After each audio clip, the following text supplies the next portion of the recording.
Hello everyone and welcome to Hop Up. Hop Up यानी helping out people using psychology.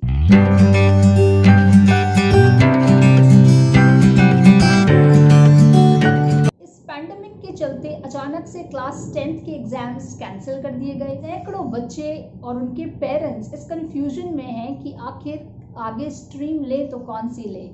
मैं हूं doctor श्रव्य मरत्री और आज के इस सेगमेंट में हॉप अप में हम जानेंगे कि क्या वो ऐसी 5 चीज़ें हो सकती हैं जो बच्चों को अपने सब्जेक्ट्स चूज करने से पहले, स्ट्रीम चूज करने से पहले जिस पे ध्यान देना चाहिए। पहले यहाँ अपने आप से बच्चे ये पूछें कि क्या वो डिसाइडिंग फैक्टर्स होते हैं जिनको माइंड में रख के वो कोई पर्टिकुलर स्ट्रीम चूज करते हैं।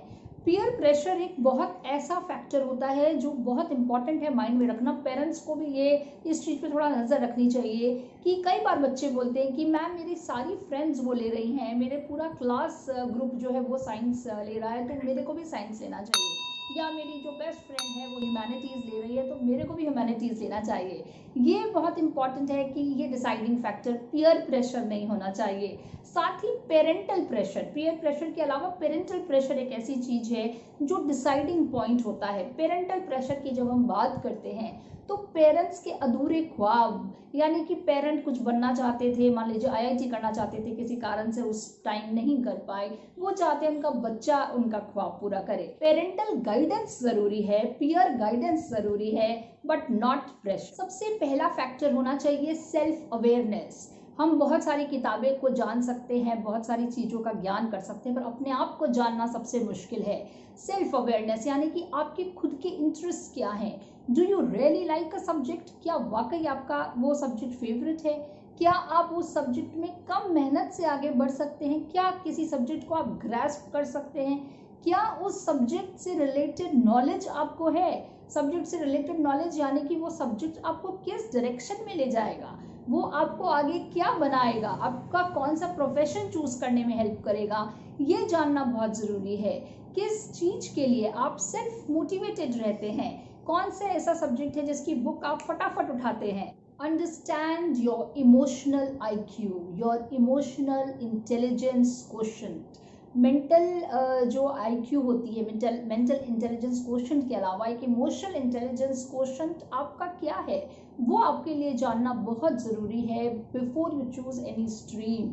When we talk about emotional intelligence quotient यानी कि आप डील कैसे करते हैं, अगर किसी प्रॉब्लम सिचुएशन में आप हैं तो आप उसको कैसे डील करेंगे, आपकी कन्फ्लिक्ट रेजोल्यूशन पावर्स कैसी हैं। जिस प्रोफेशन को आप लेना चाहते हैं उस प्रोफेशन में ऑलरेडी मौजूद अपना कोई रिलेटिव या कोई फैमिली फ्रेंड, उनसे कांटेक्ट में आइए, जानिए क्या उनकी लाइफस्टाइल रहता है, क्या उनके वर्क आवर्स रहते हैं और क्या उनके वर्क चैलेंजेस रहते हैं। Most important factor before you choose a stream, before you choose a particular subject, तो वो है आपकी एप्टीट्यूड। देखिए एप्टीट्यूड टेस्ट बहुत कॉमन हो चुके हैं आजकल, कई सारे करियर काउंसलर्स एप्टीट्यूड टेस्ट करते हैं। आपका इनेट एप्टीट्यूड क्या है वो ज़रूर जानिए कि आप इंक्लाइन किस तरफ हैं। देखिए शॉर्ट टर्म इंडिकेटर्स हो सकते हैं, आपकी फैमिली लीनिएज क्या है, आप अगर बिजनेस फैमिली से बिलोंग करते हैं, आपको आगे जाके अपना बिजनेस संभालना है, या आपके पेरेंट्स डॉक्टर हैं, ये सब शॉर्ट टर्म इंडिकेटर्स हैं। बट लॉन्ग टर्म इंडिकेटर्स में एप्टीट्यूड एक बहुत इंपॉर्टेंट इंडिकेटर की इनेट स्ट्रेंथ्स क्या हैं, वीकनेसेस क्या हैं, यानी कि हर कोई कुछ स्ट्रेंथ के साथ पैदा होता है, उसकी कुछ ताकतें होती हैं, वो क्या है। क्या आपकी रैशनलाइजेशन बहुत अच्छी है, कई बार न्यूमेरिकल एबिलिटी किसी की बहुत अच्छी होती है, कोई थॉट प्रोसेस, कोई इमेजिनेटिव बहुत होता है। तो ये जो आपकी एप्टीट्यूड है उसको ज़रूर पहचानें और अगर ज़रूरत हो तो एप्टीट्यूड टेस्ट का मदद लेके और फिर stream choose. Fourth factor, what do you ultimately want to accomplish, आप अचीव क्या करना चाहते हैं। बहुत सारे बच्चे जो मैं देखती हूँ कि वो 10th में कहते हैं कि अभी तो कोई इतना इम्पोर्टेंट नहीं है, अभी तो हम 11th 12th तो पहले कर ले, फिर डिसाइड करेंगे कि प्रोफेशन क्या चूज़ करना है। यहाँ पर आप थोड़ा सा गलत हो रहे हैं, आपके पेरेंट्स भी थोड़ा गलत हो रहे हैं।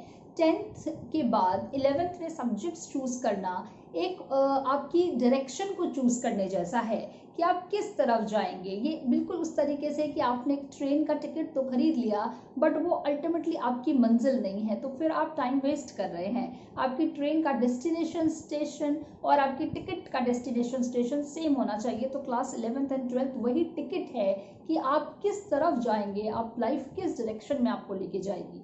तो ये डिसाइड करने में इस टाइम पे आप थोड़ा इसको एम्फसाइज करिए, अच्छे से सोच के समझ के स्टडी करके और फिर इस डिसीजन को लीजिए कि ultimately what do you want to accomplish, आप क्या अचीव करना चाहते हैं। क्या आपका इंटरेस्ट सोशल वर्क में है, आप दूसरों को खुश करना चाहते हैं।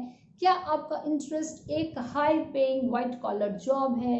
क्या आपका माइंडसेट टेक्निकल है। 5th सबसे important factor, know the streams. अपने सब्जेक्ट्स को अच्छे से जानिए, डिटेल में जानिए, कौन सा सब्जेक्ट आपको क्या पढ़ाएगा ये जानिए। देखिए कोई भी सब्जेक्ट वीक सब्जेक्ट या स्ट्रॉन्ग सब्जेक्ट नहीं होता, कोई भी सब्जेक्ट इजी या डिफ़िकल्ट नहीं होता, वो आपके इंटरेस्ट पे डिपेंड करता है। किसी के लिए मैथ्स बहुत डिफिकल्ट है, दूसरे के लिए मैथ्स बहुत इजी है।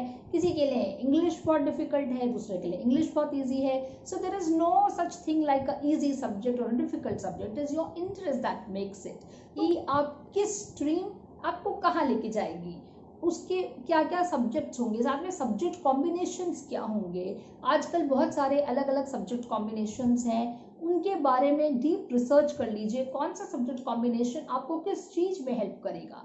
हमें खाली 12th की परसेंटेज के बारे में नहीं सोचना है, खाली 12th के स्कोर के बारे में नहीं सोचना है, but you have to think where it will take you and how helpful it will be when you start appearing for competitive exams, या when you take it as a career, when you are thinking about pursuing it as a career।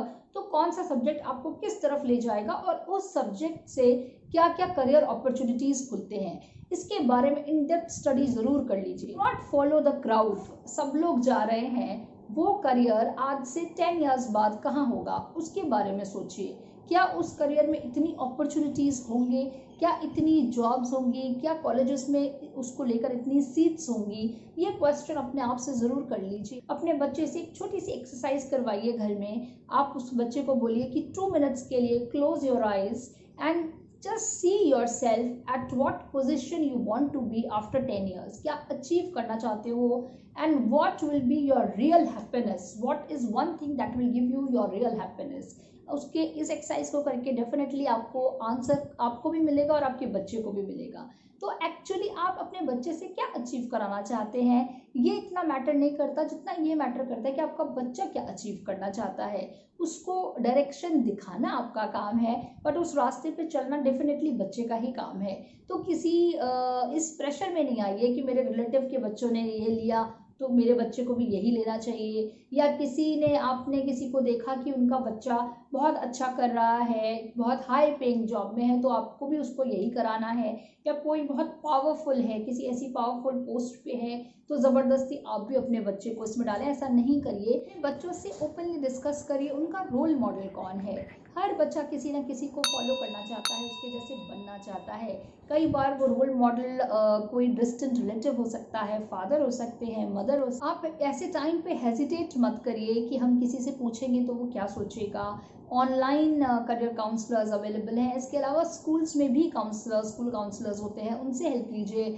Teachers से help लीजिए, उनको काफ़ी experience हो चुका है, उन्होंने काफ़ी सालों से देखा है बच्चों को स्ट्रीम चूज़ करते हुए, उन सब की हेल्प लीजिए। Plus internet is a major source. ये ज़रूर देख लीजिए कि एक सब्जेक्ट और उसके साथ कितने professionals associated, choose wisely. Till then let's hop up to a mentally fit you. Thank you so much.